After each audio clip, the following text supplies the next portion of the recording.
הסינים היו הראשונים שהגיעו ליפן לפני כ-2000 שנה.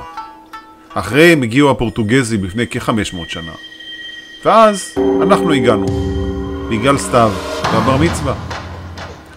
כולנו הגענו לאותה מסקנה. יפן זה אותו הדבר, אבל ההפך. הכל מוכר, אבל זר. דוגמה, השירותים המערביים. מתרומם לבד, לוח בקרה, הכל אוטומטי עם ריח וניקוי, מושב מחומם. משפריץ בכמה כיוונים וגם מייבש. יש קולות להסתיר את מה שעושים, וכל אלה מהדור הישן. יפן. נתחיל בטוקיו. כיום המטרופולין הגדול בעולם. יותר מ-35 מיליון בני אדם חיים במרחק של 30 קילומטר ממרכז טוקיו. אבל לפני 400 שנה היא הייתה אדו הקטנה. הסיפור של טוקיו מתחיל ממשפחת טוקוגאווה, משפחת השוגון האחרון. כרגיל הכל הפוך. ליפן יש קיסר, שליט, כמו בכל מקום. אבל זה המקום היחיד עם שושלת של 2000 שנה. בכל מקום, מי שמנצח את הקיסר, מחסל אותו ואת משפחתו, מתחיל שושלת חדשה. לא ביפן. שם המנצח הופך לשוגון, והוא השליט בפועל. הקיסר נשאר כשליט בובה, עד שהשלטון חוזר לקיסר. ב-1600 מצליח יאסו טוקוגאווה להפוך לשוגון. הוא משאיר את הקיסר בקיוטו, ומקים את בירתו בעיירה הקטנה אדו. וכך הפכה אדו לטוקיו, ההפך מקיוטו. טוקיו עיר ענקית, אבל לטוקיו אין מרכז, אין רחוב או אזור מרכזי, אין מנהטן, שאנזליזה, יש המון כאלה. אותו הדבר, אבל להפך. נתחיל ברובע העתיק, הסקוסה. אדו התחתית לשעבר. המקדש הפעיל ביותר ביפן, המוקדש לאלת הרחמים. קצת על הדת ביפן. 90% הם שינטו. 80% הם בודה. ככה זה, יפן. המדריכה שלנו למשל היא לגמרי לא דתייה, אבל מתפללת לפחות פעם ביום. השינטו היא דת האלים הקדומה, וגם דת החיים והכיף. 8 מיליון אלים לא טועים. יש אל לכל דבר, אבל כולם אוהבי טבע, נוף, ניקיון, אורז, סאקי, כסף. בכל מקום יש מקום לרחיצה, האלים וגם היפנים מחולי ניקיון. מים זורמים, כף ארוכה, רוחצים את הידיים, שוטפים את הפה ומוכנים לעבודת הקודש. אפשר לקנות מזל, מנערים את הקופסה, יוצא מספר, מקבלים את הטופס המתאים. לא מוצא חן, אין בעיה, מקפלים, קושרים לעץ או למתקן מתאים, ואתה חופשי לקנות מזל אחר. מוצא חן, שמור אותו, או תכתוב את השם של חבר או קרוב ותעלה את זה באש. המזל יעבור אליו. במקום הזה העשן הוא החשוב, העשן מרפא, ולכן הטקס כאן כולל הרבה נפנופי ידיים. זה כפי נראה עובד, ביפן תוחלת החיים הגבוהה בעולם.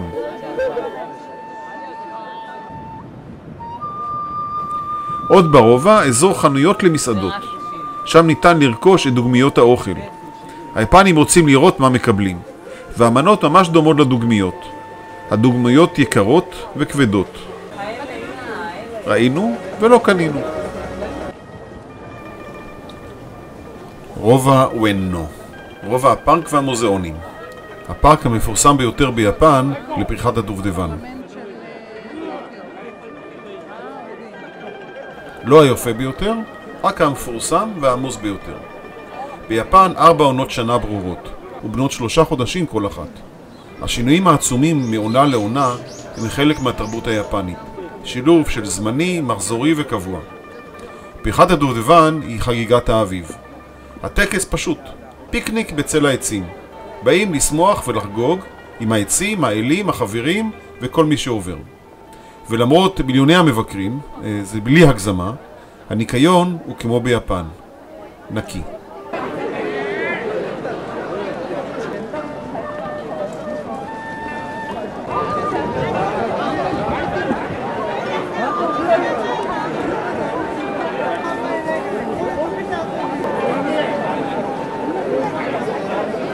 פארק אונו מבוקש ביותר. המקומות המסומנים נתפסים מוקדם.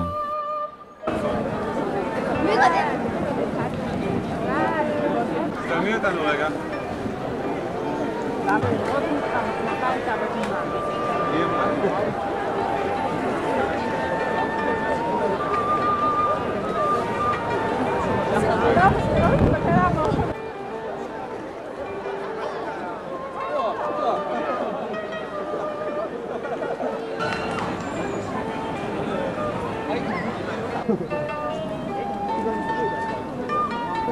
ישבנו על הרצפה ואכלנו. ראה יפני ונתן לנו מחצלת במתנה. אחרי האוכל העברנו הלאה. יפן. המון מוזיאונים. כאן לאומנות עכשווית. וכאן לתרבות יפן. סמדר נכנסה. וכאן מוזיאון הטבע. לא נכנסנו, אין זמן. בוואנו יש גם שוק. הם קוראים לו שוק הפשפשים. הכי פשפש שיפני מבין. זה סגנון השווקים לפני הסגסוג הכלכלי. לא נשארנו הרבה.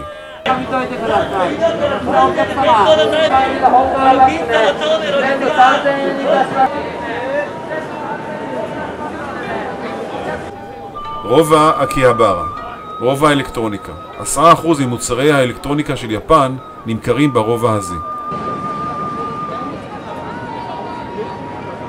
החנויות ענקיות, 5, 7, 8 קומות.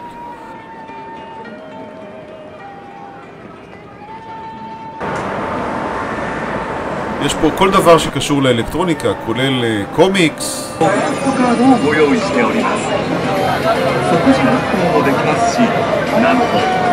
כל החידושים האחרונים והכל בסגנון יפני.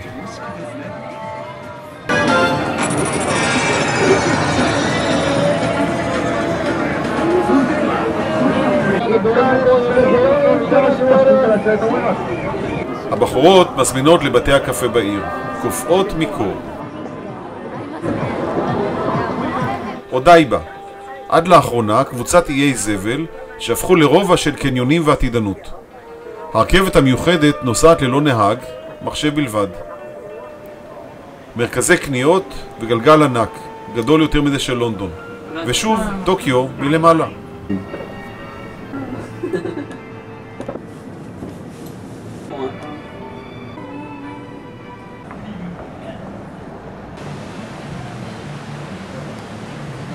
רפונגי, סופר מודרני, ואזור הבילויים.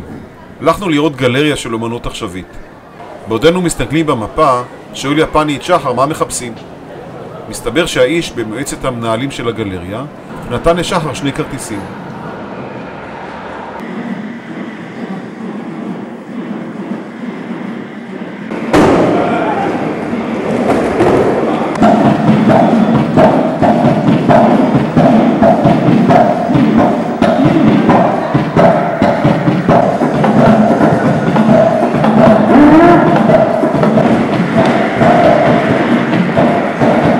מעבודה 1 או 2 לא משהו, אבל התצפית על העיר והרובע שווה הכל. שיבויה, הצומת המפורסם בעולם. כ500,000 איש חוצים את הצומת מתחנת הרכבת לאזור הקניונים הענק.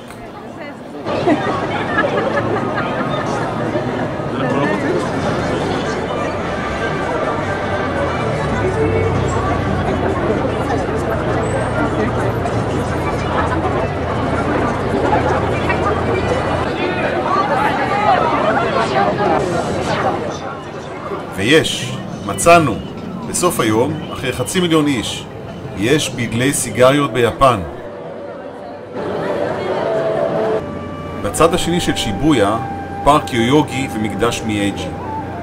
מספר שערי טורי ענקיים, כאלה קיסר, מוליכים דרך הפארק למקדש. חברות גדולות תורמות שקי אורז לאלים, אוהבי היין והאוכל, וגם הפרסומת לא מזיקה. חביות היין היו מלאות יין צרפתי משובח, שנתרם על ידי הצרפתים לפני יותר מ100 שנה.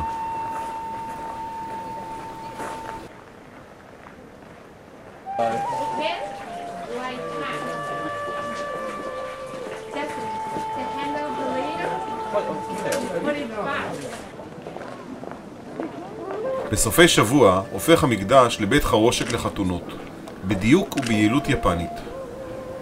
השיירה הולכת לטקס הפנימי.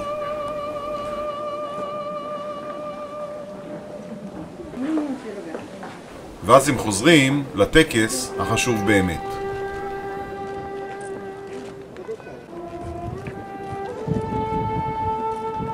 התמונה המשפחתית. לוקח יותר מ10 דקות להפוך את הקימונו ממצב הליכה למצב ישיבה. צוות שלם מכוון את האנשים.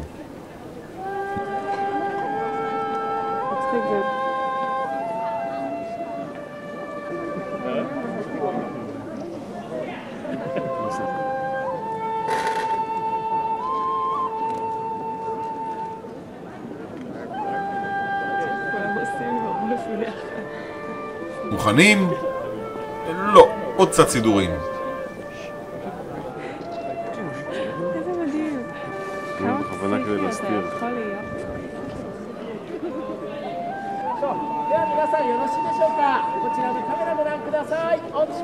מוכנים? לא, עוד קצת סידורים.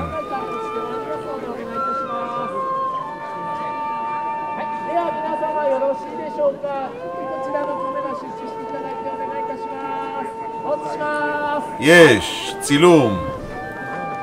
בינתיים החתונה הבאה בדרך, ושוב מכינים את הכלה להליכה למסיבה.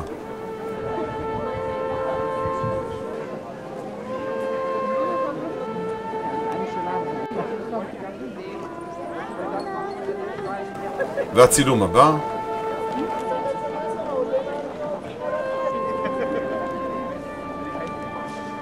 ועוד חתן, הפעם אשכנזי, מתכונן, ועוד חתונה, ועוד אחת.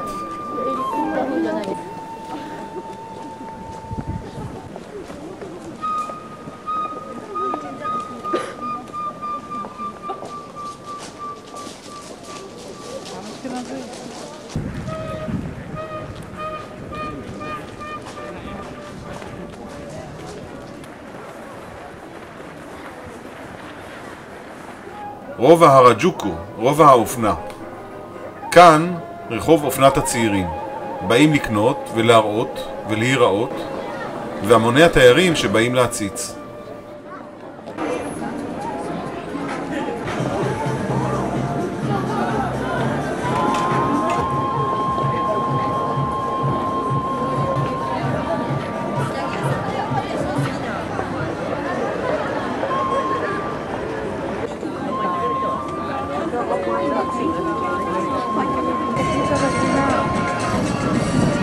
בסמוך, רובע האופנה היוקרתית, כל השמות הגדולים.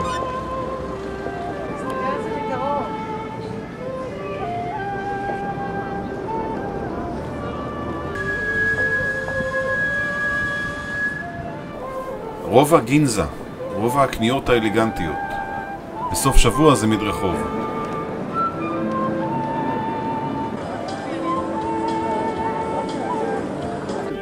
שם הלכנו לאכול סושי יוקרתי.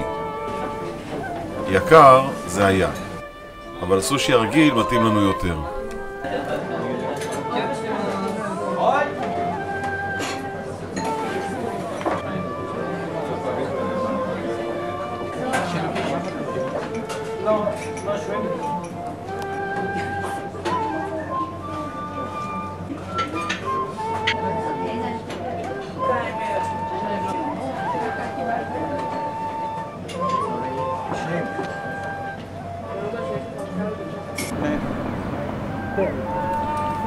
שינג'וקו, מרכז העסקים הגדול וגם בית העירייה.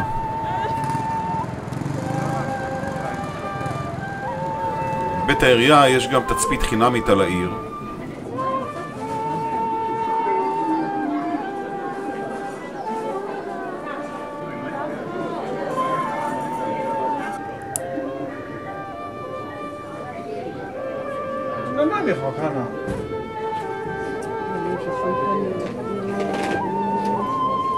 הבתים עם ארכיטקטורה מדהימה, כיאה למרכז העסקים השני בגודלו בעולם.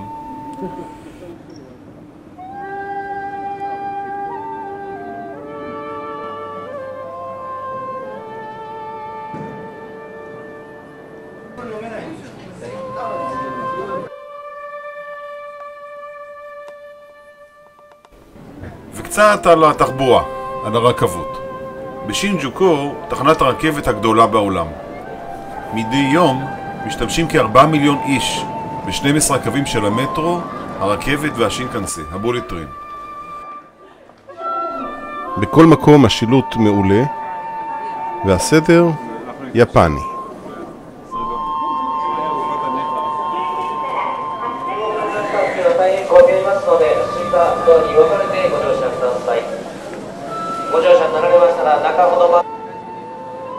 בתחנה משהו כמו 30 רציפים ב7 קומות, עם 200 יציאות מהתחנה, חלקם דרך מרכזי קניות, ויציאה לא נכונה ואתה במרחק של 2 קילומטר מהמקום שרצית. הכל נקי, מצוחצח, אפילו המסילה נקייה.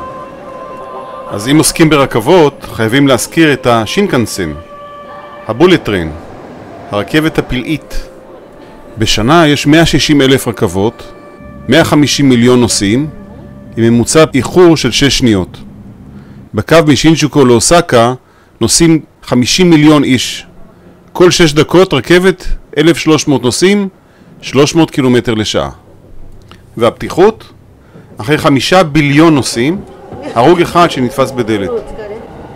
ולמרות אלפי רעידות האדמה ביפן, רכבת אחת שירדה מהפסים, ללא נפגעים. והעתיד, רכבת מגלב ניסיונית כבר עברה 600 קילומטר לשעה. הם מתכננים ב-2025 רכבת משינג'וקו לנגויה, 200 קילומטר, 40 דקות נסיעה.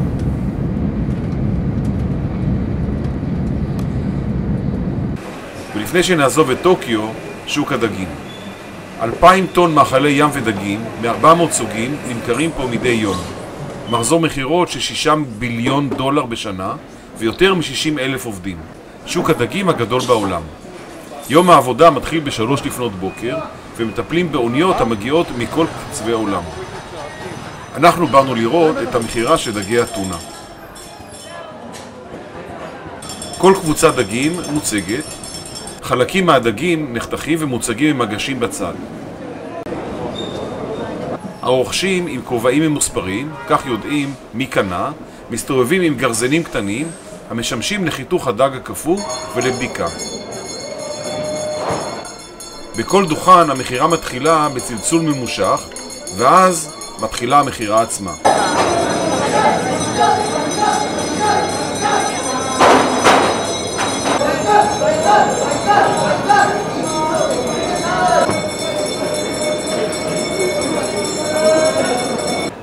המוני התיירים מפריעים מאוד בשוק העמוס, ואסור לצלם עם פלאש כדי לא לסנוור את מנהל המחירה.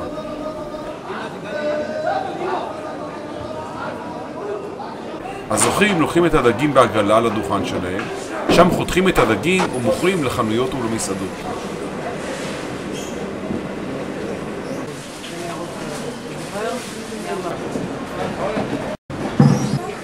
אחרי שהוא זכה במכרז, מדי שנתיים מחליפים בעלי הדוכנים מקום כדי לתת שוויוניות לכולם.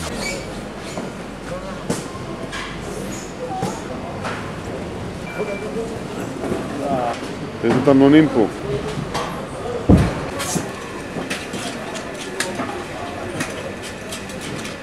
ויש גם מסעדות קטנות של סושי ומלא מלא דברים, לא יודע איך לקרוא לזה, מאכלי ים. ולמרות ההשכמה המוקדמת מאוד והקור שווה כל רגע.